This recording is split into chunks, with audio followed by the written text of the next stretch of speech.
ہم ریاست سے یہ بھی مطالبہ کرتے ہیں کہ ختم نبوت کے قوانین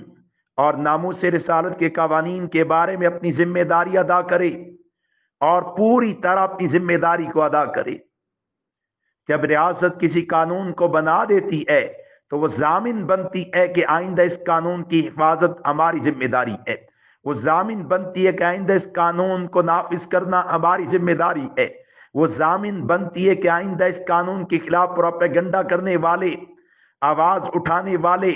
اس کو باغی ڈکلیئر کر کے بغاوت کا پرچہ درج کرنا، اسے قانونی شکنجے میں جکڑنا بھی ہماری ذمہ داری ہے۔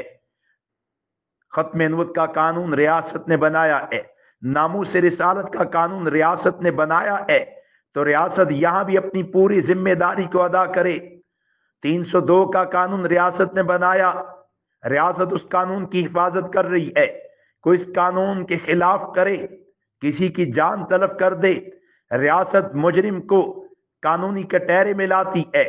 اس قانون کو عملاً نافذ کرتی ہے۔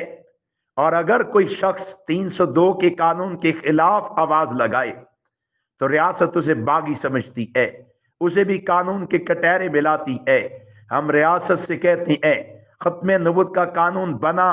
آپ نے بنایا ہے، ناموس رسالت کا قانون آپ بنا چکے ہیں، اب آپ کی ذمہ داری ہے کہ ختم نبوت کے قوانین اور ناموس رسالت کے قوانین کی حفاظت کیجئے۔ آپ کی ذمہ داری ہے، جو شخص بھی ناموس رسالت قانون کے خلاف کرے، جو شخص بھی ختم نبوت کے قانون کے خلاف کرے، اس پر آپ قانونی کارروائی کریں، اس قانون کو عملی نافذ کریں، مجرم کو قانون کے کٹہرے میں لائیں۔ اور اسی طرح جو شخص ناموس رسالت قانون کے خلاف پروپیگنڈا کرتا ہو،